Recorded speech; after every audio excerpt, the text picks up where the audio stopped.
Hola, bienvenido. Me alegra volvernos a encontrar.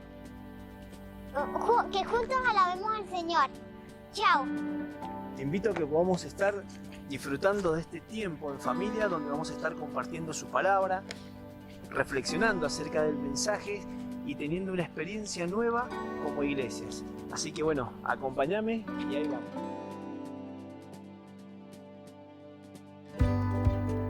Yo soy el camino, la verdad y la vida. Las palabras "yo soy" pretendían no enviarnos a buscar, sino a afirmarnos que Él es lo que buscamos y necesitamos, que su amor y su palabra nos dan vida a través de la gracia. Él enseñaba que era el camino y que para hallarlo nos exige algo más que creer en Él y buscarlo, reconocer y arrepentirnos de nuestros pecados y entender que hemos sido salvos por gracia. Ningún otro afirmó tan contundentemente ser Dios, sin dejar la puerta abierta a otras verdades, siendo exclusivo al describir la verdad no como una doctrina, sino como una persona, Jesucristo mismo. En cuanto a la vida, Jesús es la vida y no existen los ciclos. La Biblia describe que los hombres mueren una sola vez, y después viene el juicio del que depende el destino de nuestra vida eterna, la cual no merecemos a causa del pecado, que es todo aquello que nos separa de Dios y que incluso nos llena de dolor y nos roba la seguridad de haber sido perdonados.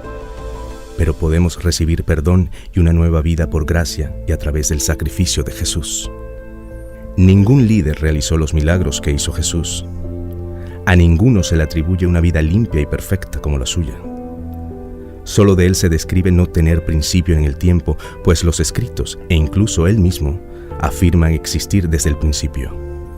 A diferencia del resto de líderes, el milagroso nacimiento de Jesús, su muerte por la humanidad y la resurrección fueron prescritos cientos y miles de años antes en aproximadamente 300 profecías. La tumba que contenía su cuerpo está vacía y su histórica resurrección dividió en dos la historia, antes de Cristo y después de Cristo.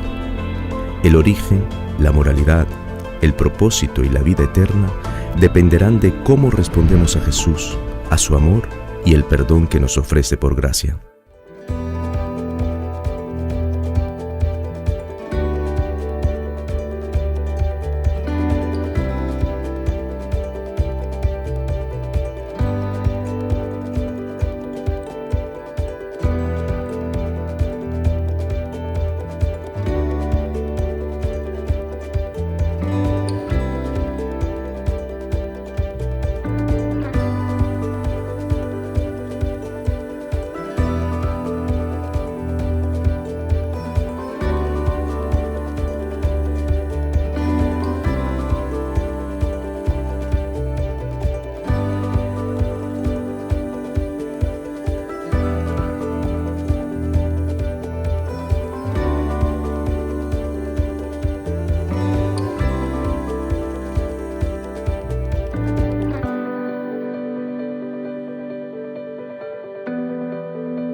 Puedo danzar con libertad, porque soy su hijo, porque soy su hijo. Hoy puedo danzar con libertad, porque soy amado, porque soy amado.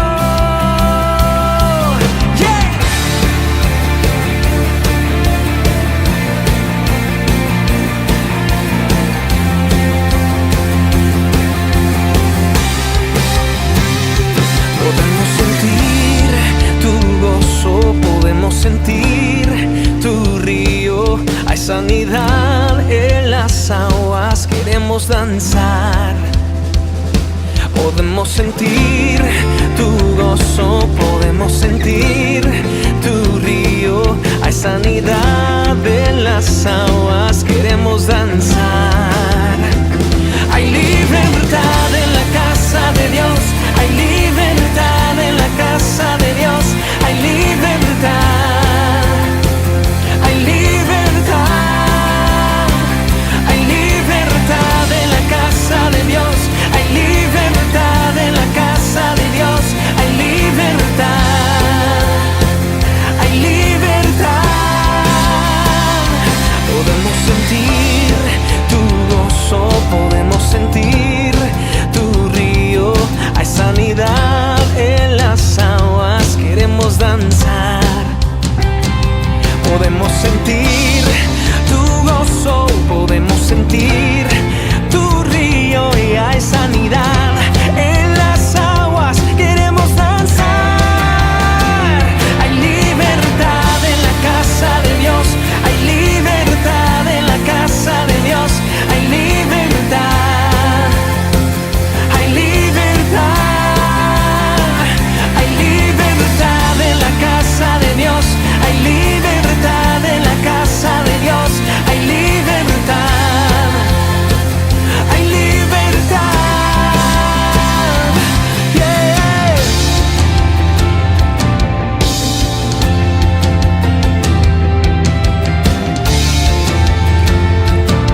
Les pido que presten mucha atención en el proyecto Biblia de este nuevo encuentro.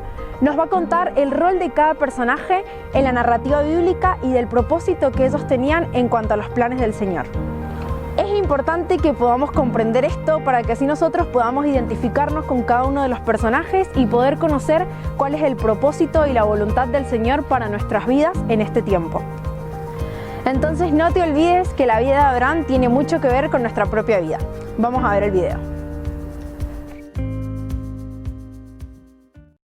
Estamos hablando de cómo leer la narrativa bíblica o, en otras palabras, sobre cómo leer historias. Cierto, y uno de los ingredientes principales en cualquier buena historia son los personajes que se enfrentan con un conflicto y luego deben superarlo. Sí, hablemos acerca de los personajes. En la mayoría de las historias nos identificamos rápidamente con los personajes porque, como ellos, estamos viviendo nuestra propia historia con conflictos propios que debemos superar. Sí, y las buenas historias tienen personajes con luchas con las que podemos relacionarnos. Podemos verlos reaccionar a estos retos de diferentes maneras y podemos ver qué sucede como resultado. A través de los personajes, un autor puede mostrarnos su perspectiva de lo que significa ser humano. La Biblia no es diferente. Las historias bíblicas utilizan a los personajes como un espejo para que podamos vernos a nosotros mismos y descubrir nuestra propia naturaleza humana en el reflejo. El asunto con los personajes de la Biblia es que puede ser difícil identificarnos con ellos. O sea, muchas veces se nos dan muy pocos detalles acerca de ellos. Sí, los autores bíblicos desarrollaron los personajes de manera diferente a la narrativa actual. Prefieren comunicar mucho a través de detalles mínimos.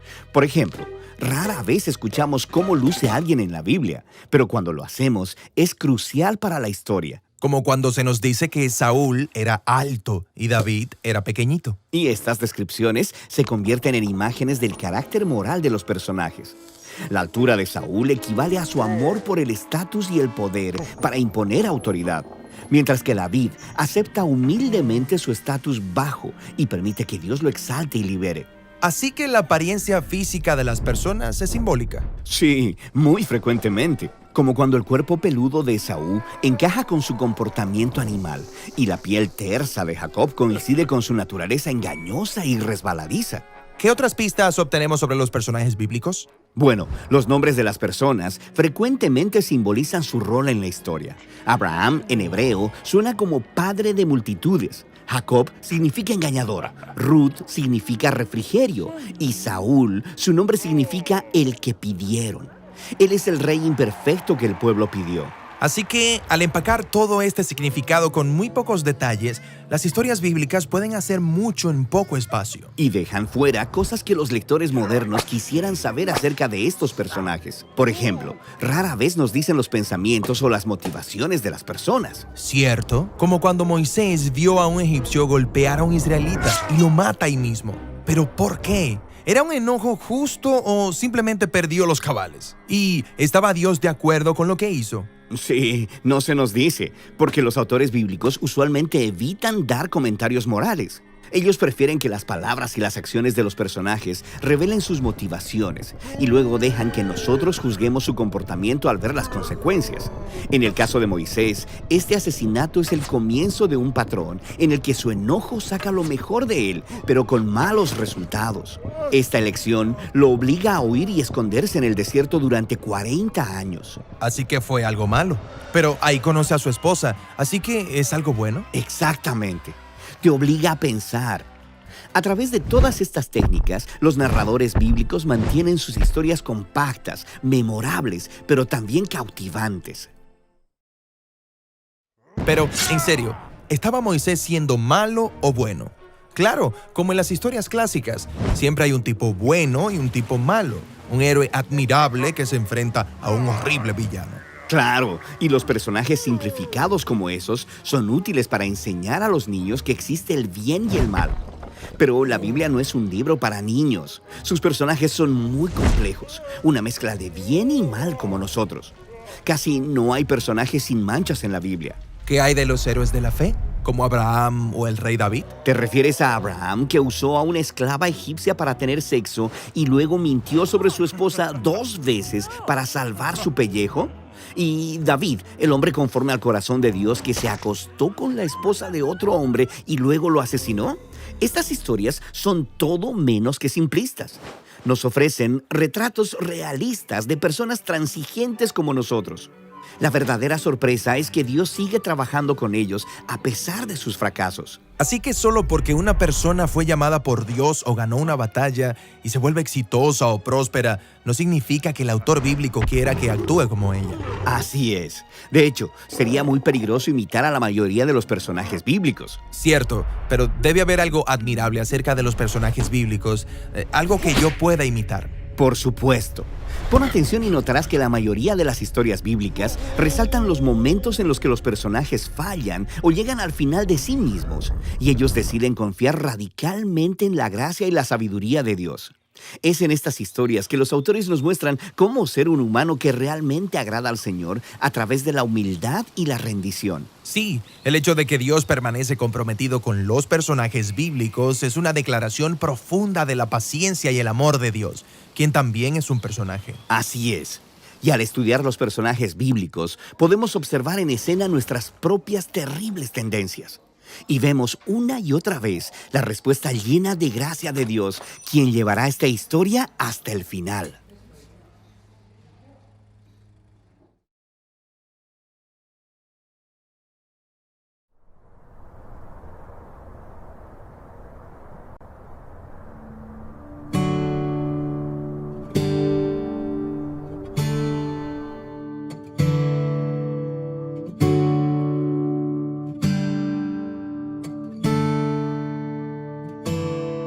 Me rompí cuando pensaba que era fuerte. Fiel he sido y te he fallado a la misma vez. Intenté tener control, pero no pude. Llegué alto y en un momento volví a caer. He luchado y me he rendido ante la batalla. Me alejé y me atrajiste de nuevo a ti. Malgasté lo que tenías esperado, pero descubrí tú siempre estuviste ahí.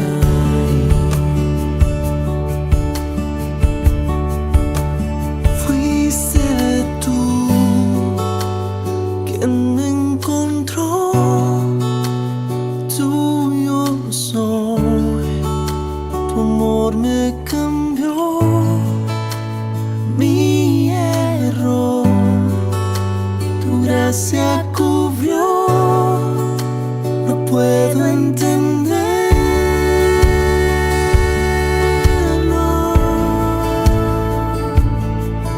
Y sé que yo no merezco este amor. No se puede comprender, gracia que nunca voy a entender. No hay nada que yo pueda hacer, pues Jesús, tal como soy, me amas.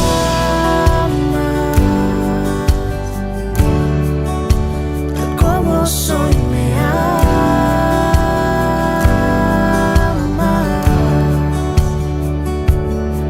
¿Quién soy yo para que aceptes mi alabanza? Mientras haya aliento en mí, te adoro, Dios. Eres fiel y lleno de gracia y te lo agradezco. Todo lo tienes y aún anhelas mi corazón.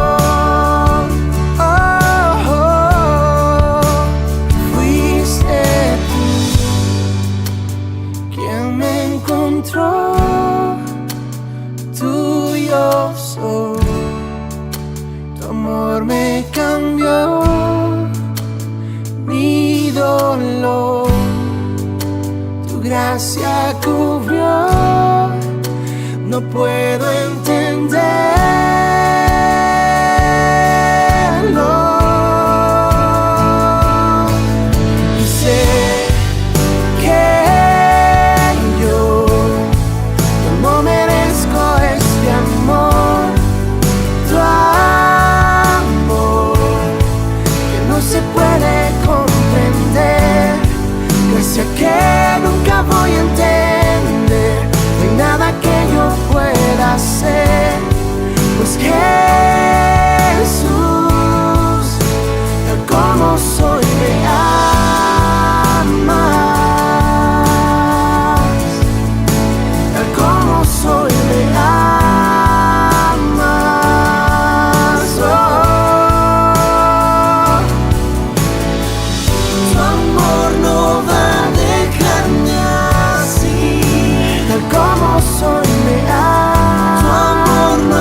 que no se puede comprender, gracia que nunca voy a entender. No hay nada que yo pueda hacer, pues Jesús, tal como soy, me amas.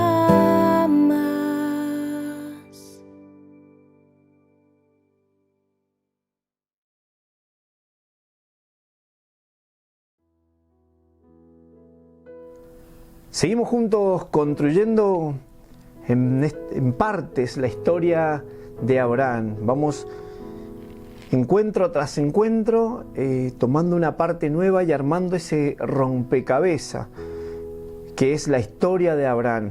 ¿Por qué es importante? Porque es necesaria que nosotros podamos hacer esta tarea como iglesia, para que podamos descubrir en nuestro tiempo, en este tiempo, podamos descubrir, podamos traer nuevamente a nuestro conocimiento esa promesa que Dios le hizo a Abraham, ese pacto que él hizo con él mismo y al cual lo invitó a Abraham a participar, a ser parte de ese pacto como un pacto de bendición, un pacto que nos alcanza en el tiempo a cada una de nuestras familias cristianas, a cada uno de los que hemos creído en Dios, a cada uno de los que hemos sido justificados por su Hijo Jesucristo y adoptados por su gran amor y misericordia. Bien, como para que hagamos un repaso de cada una de estas partes, de estas secciones que hemos ido viendo, la cual hemos ido moviéndola de capítulo en capítulo, tenemos que comprender que arrancamos en el capítulo 12.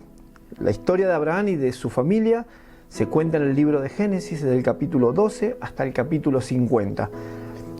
Pero la vida particularmente de Abraham y este proceso que tuvo él, esta experiencia que tuvo él con Dios, nosotros la vamos a encontrar desde el capítulo 12 en adelante hasta aproximadamente el capítulo 23, 24. Bien, la primera parte, la primera sección vimos el capítulo 12, nos hablaba y nos animaba a entender cuál es esa promesa a la cual nosotros nos hemos abrazado o algunos de nosotros vamos a abrazar en este tiempo particular. El capítulo 13 nos habla de la crisis, ¿sí?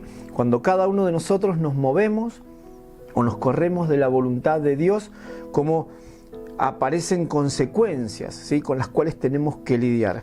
Durante el capítulo 14, si bien no lo estudiamos particularmente a través de un encuentro, sí podemos notar que esa desobediencia de parte de él al salir de la tierra prometida, no como le había dicho el Señor, ¿sí?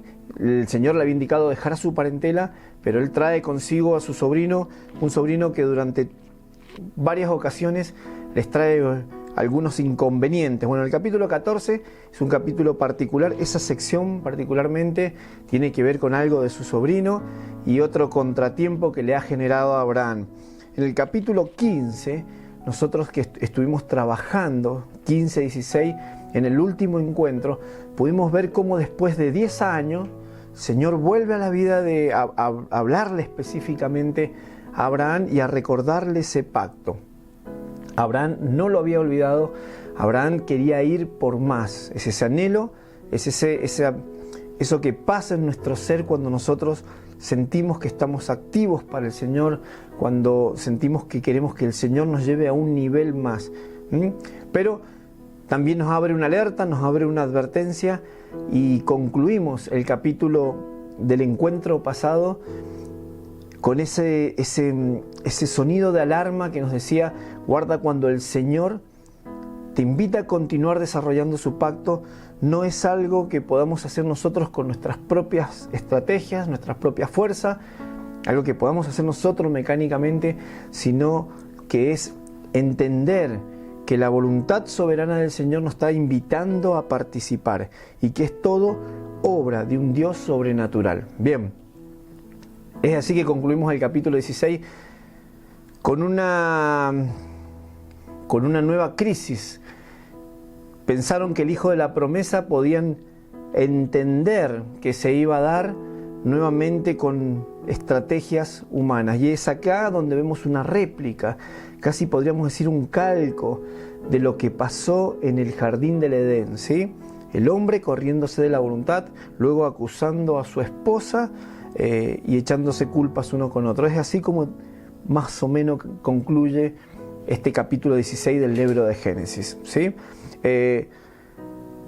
Abraham tiene un hijo que no es el hijo de la promesa, porque no es un hijo de su esposa, sino es el hijo de una esclava egipcia. Y acá el libro de Génesis remarca el lugar, la procedencia de esta esclava, diciendo que era de Egipto, que era una esclava egipcia. Otra vez, es Egipto, que simboliza nuestra autosuficiencia, vuelve nuevamente a aparecer y a generar una crisis en la vida de Abraham. Bien, te invito a que ahora podamos observar el capítulo 17, ¿sí? Una nueva sección, una nueva parte que va a encajar en ese armado y en ese desarrollo de la promesa de Dios para cada una de las personas, ¿sí? De esta humanidad. Bien, acompáñame entonces. En el capítulo 17 nos vamos a centrar, vamos a hacer foco en dos partes de este capítulo, particularmente. Bien, te voy a contar un poquito más o menos de qué trata el capítulo 17 y el inicio del capítulo 18.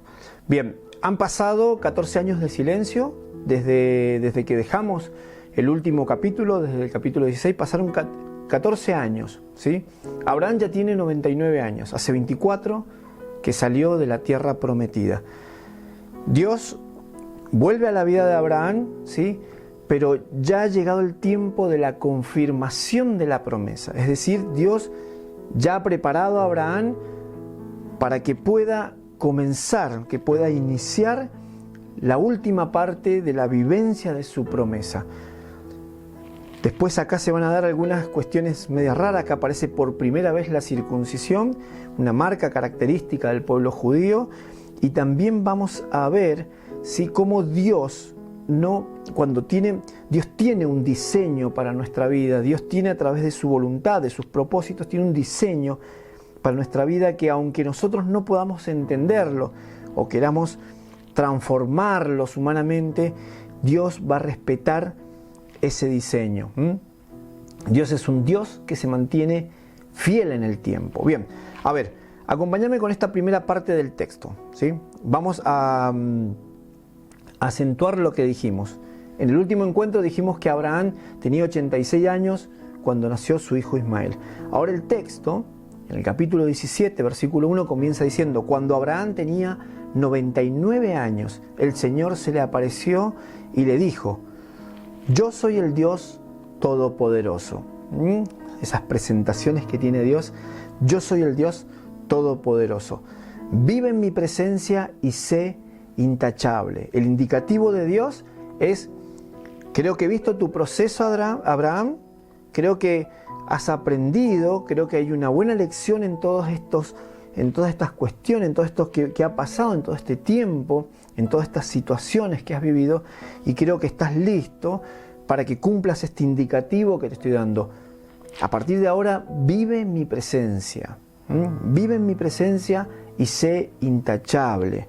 Es decir, ya no te puedes dar el lujo, Abraham, de correrte de mi voluntad, porque el Señor, ¿qué ha venido a hacer? Lo continúa diciendo, en el versículo 2. Así confirmaré mi pacto contigo.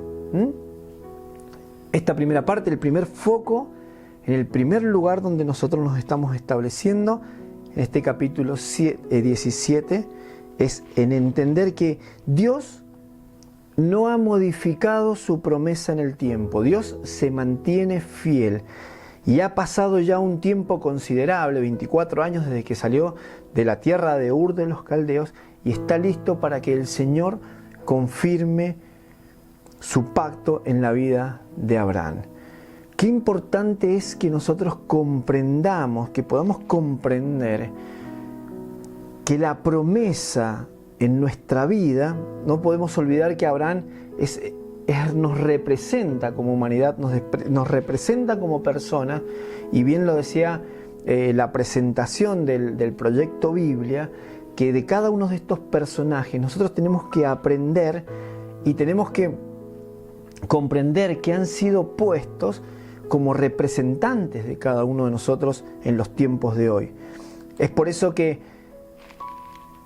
Abraham nos está dejando en el inicio de este capítulo 17 poder entender que a pesar del tiempo, Dios usó todos estos tiempos, Dios usó estas crisis para que hoy pueda confirmar, para que en algún momento llegue el tiempo donde Él confirme su promesa en la vida de cada uno de nosotros. ¿Cuál es el indicativo de Dios? Que aprendamos a vivir en su presencia y que seamos intachables, es decir, que podamos obedecer todas las indicaciones que Él nos da a través de su palabra. Bien, fíjense en cómo se ha modificado. Si bien Abraham ya habita en la tierra de Canaán, ya después de lo que pasó no volvió a moverse de la tierra de Canaán, ¿sí? Hasta los últimos días de su vida él murió en Canaán, él murió en ese lugar que le había dado Dios. Acá hay algo en el texto que nos está diciendo: no es solamente perfecto que te hayas quedado en el lugar físico que te indiqué, pero tu tierra prometida es que vos puedas habitar en mi presencia. Pase lo que pase, te toque sortear el problema que te toque sortear, que vos puedas vivir en la presencia del Señor. Eso es el indicativo que Dios nos deja.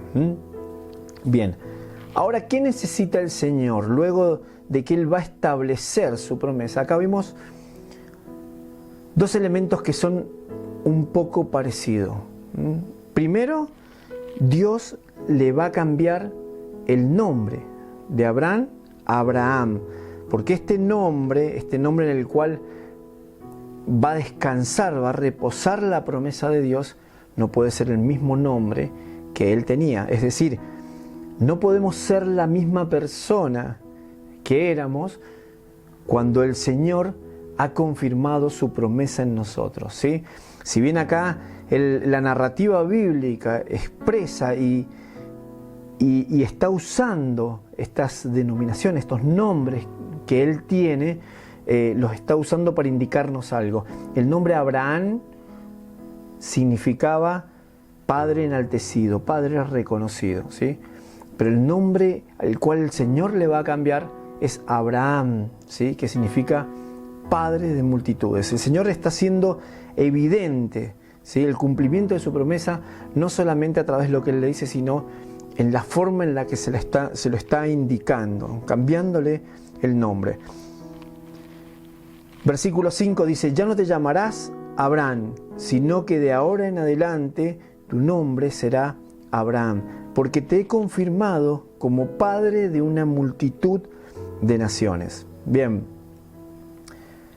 qué hermoso es cuando nosotros podemos, qué maravilloso que es cuando nosotros podemos traer la vida de este personaje bíblico e introducirla a nuestra propia vida, cuando podemos identificarnos con estos personajes, cuando podemos entender que estos que considerábamos antes héroes de la fe, héroes inalcanzables, cuando pensábamos que jamás podríamos nosotros habernos parecido a un personaje bíblico, Dios en estos tiempos nos permite identificarnos con la vida de Abraham.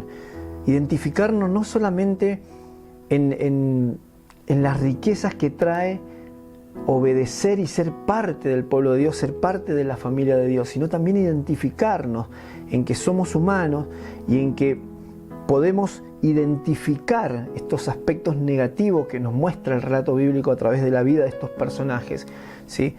Para poder tener una madurez que nos permita sortear y no caer en esas mismas situaciones. Abraham varias veces se había corrido de la voluntad del Señor, y es un indicativo en los tiempos de hoy que nosotros debemos habitar en la presencia, pero también estar apercibidos de que tenemos que evitar corrernos de lo que Dios está haciendo.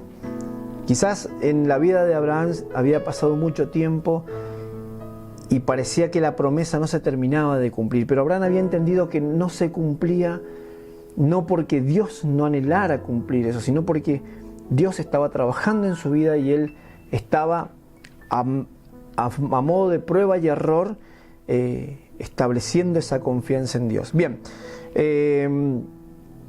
esto se da en dos aspectos. Primeramente, como una marca visible en el nombre de Abraham. Ya su nombre significaba otra cosa. Los nombres en la antigüedad representaban no solamente cómo te llamabas o quién eras, sino en la narrativa bíblica expresaban mucho más, ¿sí?, de lo que significan los nombres nuestros para nosotros hoy. Bien, por otro lado, Dios le va a dar en unos versículos más adelante, le va a dar una indicación, una marca externa, como es acá aparece por primera vez la circuncisión, que es una característica, una marca del pueblo judío, para que no solamente este cumplimiento de la promesa, este tiempo de confirmación de la promesa, no se evidenciase en la vida de un hombre, sino en la vida de todo lo que lo rodeaba. Una promesa que cae y deja marcas en absolutamente todos los que rodean la vida de este hombre. El segundo punto, el segundo foco en el cual te dije que íbamos a hacer, lo vamos a encontrar ahí cerca del versículo 15, en capítulo 17, versículo 15. Es que podamos comprender que cuando Dios ha diseñado en su voluntad el cumplimiento de la promesa en nuestra vida, Él ya tiene un diseño, Él ya tiene un patrón que es a través de cada uno de los elementos que Él establece en nuestra vida. Él no lo cambia, ¿sí? Nosotros podemos tratar de acomodar muchas veces la voluntad. De hecho, hasta se ha llegado a decir que existe la voluntad perfecta de Dios y una voluntad permisiva, ¿sí?, que existe una voluntad completa, entera de su voluntad, y por otro lado hay una que se va desarrollando a medida que nosotros metemos la pata. Esto no es así. La voluntad de Dios siempre es la misma, la voluntad de Dios no cambia, y Él tiene un diseño particular y personal para la vida de cada uno de nosotros dentro de su pacto, dentro de su promesa. Es decir, la invitación de Él es: vení, sé parte de mi pacto, ¿sí?, que tengo un diseño de cumplimiento de esa promesa para tu vida. Un diseño que generalmente es personal, es particular. Dios nos abraza con su verdad de una forma diferente a cada uno de nosotros. Y en esta expresión nosotros descubrimos que el Señor tiene un diseño para nuestra vida. Acá vemos reflejado en esto que te estoy comentando, es en el versículo 15, dice: también le dijo Dios a Abraham, ¿sí?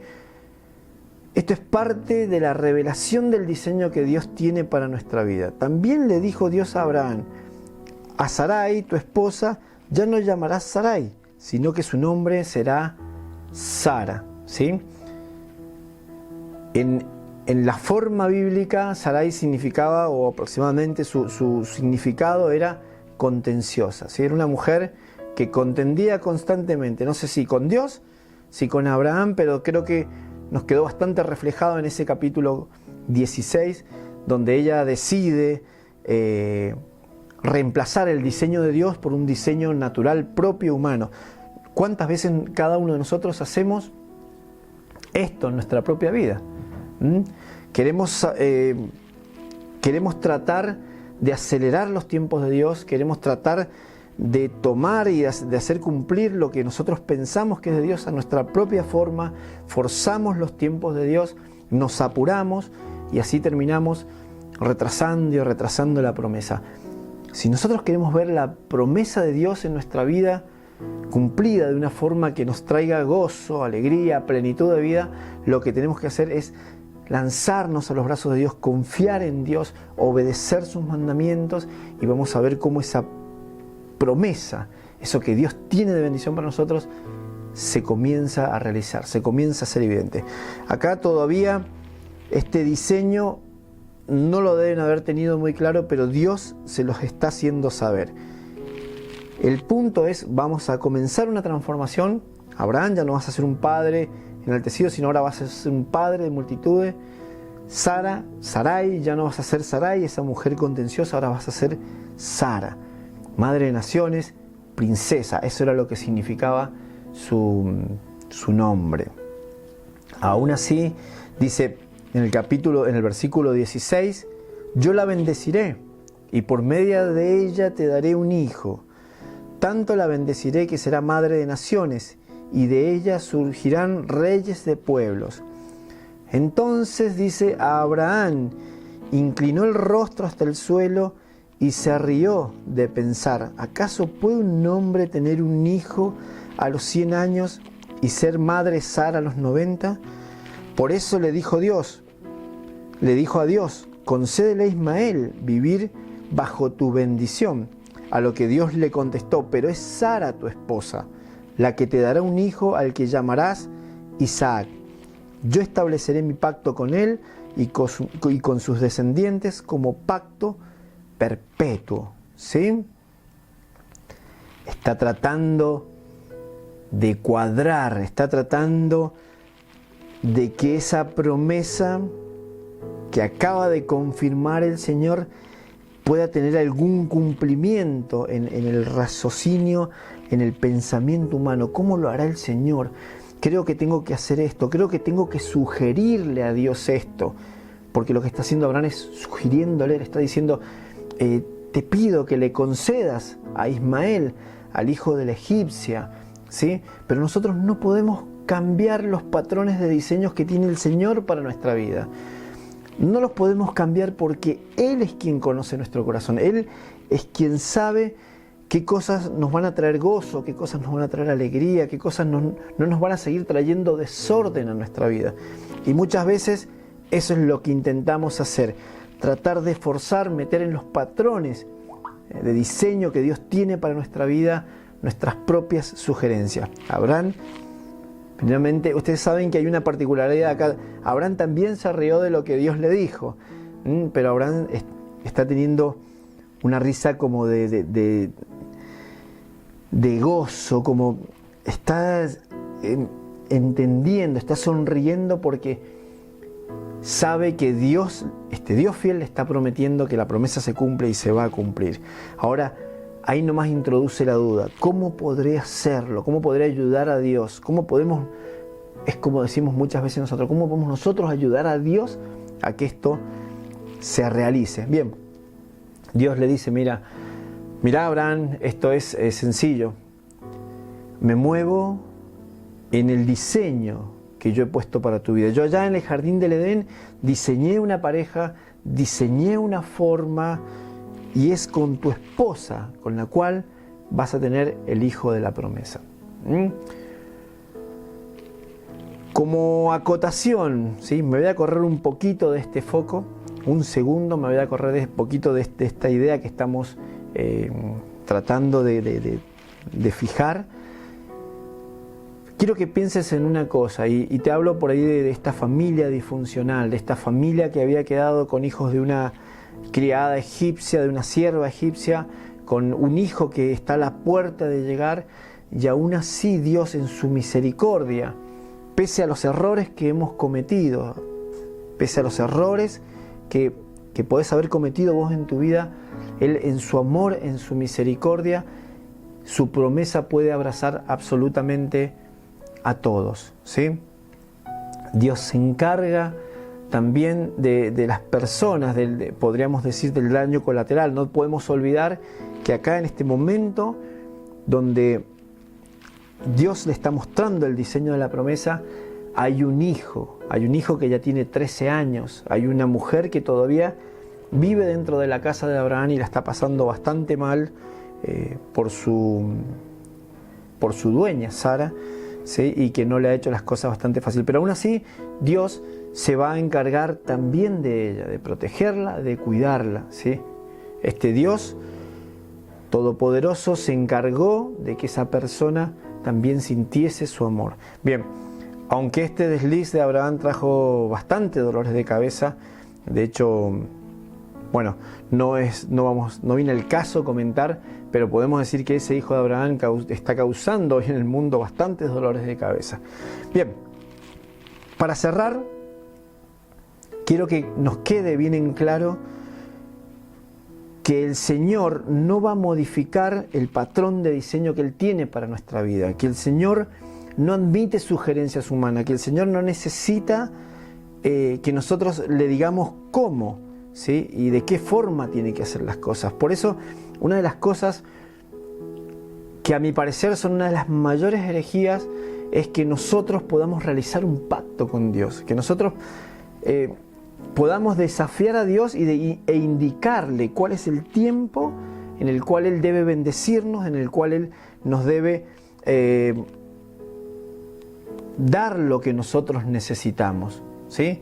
Esta cuestión de los pactos, cuando vos das dinero a cambio de que Dios te bendiga o de tal o cual manera, y que no sé de dónde nace ni de qué argumento bíblico pueden hacer, pero hoy este desarrollo bíblico nos está dejando más en claro que Dios no va a modificar los patrones de bendición, los patrones en el cual tiene Él para el cumplimiento de la promesa en nuestra propia vida.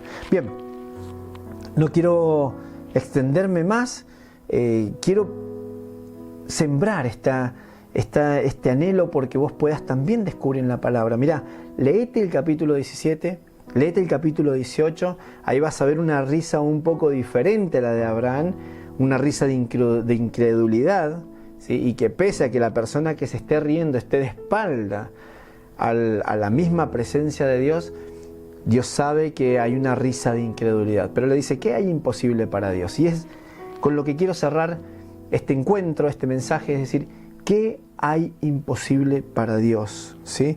Lo único que detiene que Dios pueda cumplir su promesa es nuestra propia necedad de querer seguir resolviendo las cosas como las resolvió Adán, como las resolvió Abraham en cada una de estas circunstancias y el desarrollo de sus crisis. Bien, vamos a cerrar con el próximo encuentro con un capítulo exquisito de este final de la historia de Abraham. Luego de lo que viene ya va a quedar poco acerca de su vida. Ya comenzamos a transitar la vida de su hijo Isaac, el hijo de la promesa. Pero no te pierdas el próximo encuentro, ¿sí?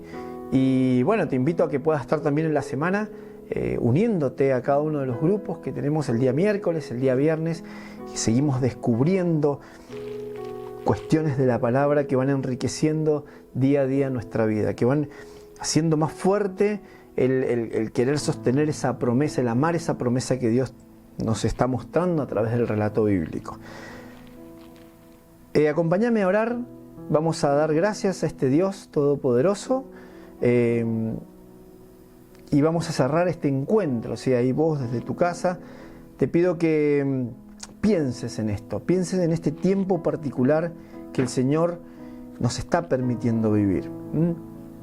Amado Dios, Padre eterno, Dios todopoderoso, como dice este relato bíblico y como nosotros creemos en nuestro corazón, ayúdanos a entender las particularidades de este tiempo que nos ha tocado vivir en nuestro hogar, de aunque el mundo esté convulsionado por todas estas cuestiones, nosotros, tus hijos, vivimos confiadamente en tu presencia, ¿sí?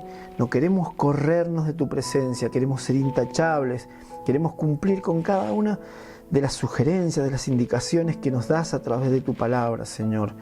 Queremos vivir para ti, queremos desarrollar esa confianza, Señor, en ti, que sabemos que va a permitir que el día de mañana todas las circunstancias que nos toquen vivir van a ser menores comparado a tu fidelidad, comparado a tu amor, comparado a tu misericordia.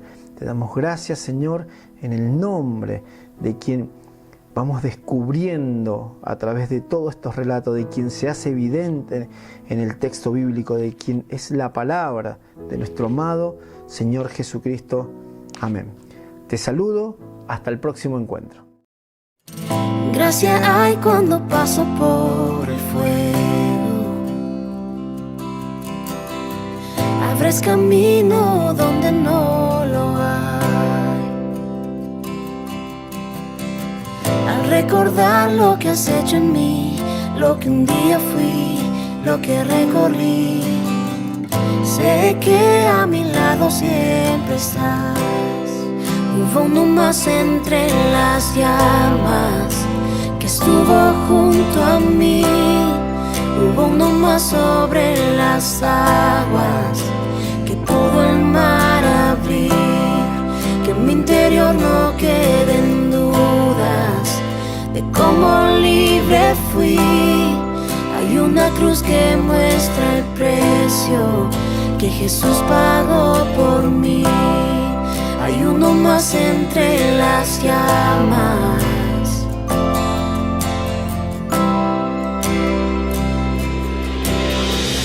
Que en las aguas hundiste mi pasado. Ahora sé que un esclavo al pecado no soy. Al tropezar en mi caminar, me levantaré, yo persistiré. Mira al frente y no volveré nunca atrás. Yo sé que a mi lado siempre estás. Hay uno más entre las llamas. Está hoy junto a mí. Hay uno más sobre las aguas que puede el mar abrir. En mi interior no quedan dudas de cómo libre fui. El mismo que venció la tumba ahora vive en mí. Hay uno más entre las llamas. Oh, oh. Hay uno más entre las llamas. Oh, oh. Tú los vencerás, las tinieblas a tus pies se rendirán. Rugirá tu voz desde el cielo y los muros caerán. Traes libertad, las cadenas ante ti se romperán. Nada nos separa, nada nos separa.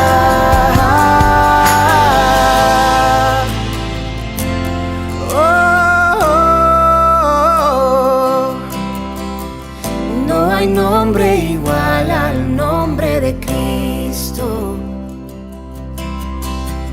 Y el que fue, el que es y por siempre será. Aunque no sepa lo que vendrá, sé que tu verdad nunca fallará. Yo sé que a mi lado siempre estás. Yo sé que a mi lado siempre estás. Habrá uno más entre las llamas que va a estar junto a mí. Habrá uno más sobre las aguas que puede el mar abrir. Que en mi interior no queden dudas de tu fidelidad. Me alegraré en las batallas, porque conmigo ahí estarás. Me alegraré en las batallas, porque conmigo ahí estarás. Me alegraré en las batallas, porque conmigo ahí estarás.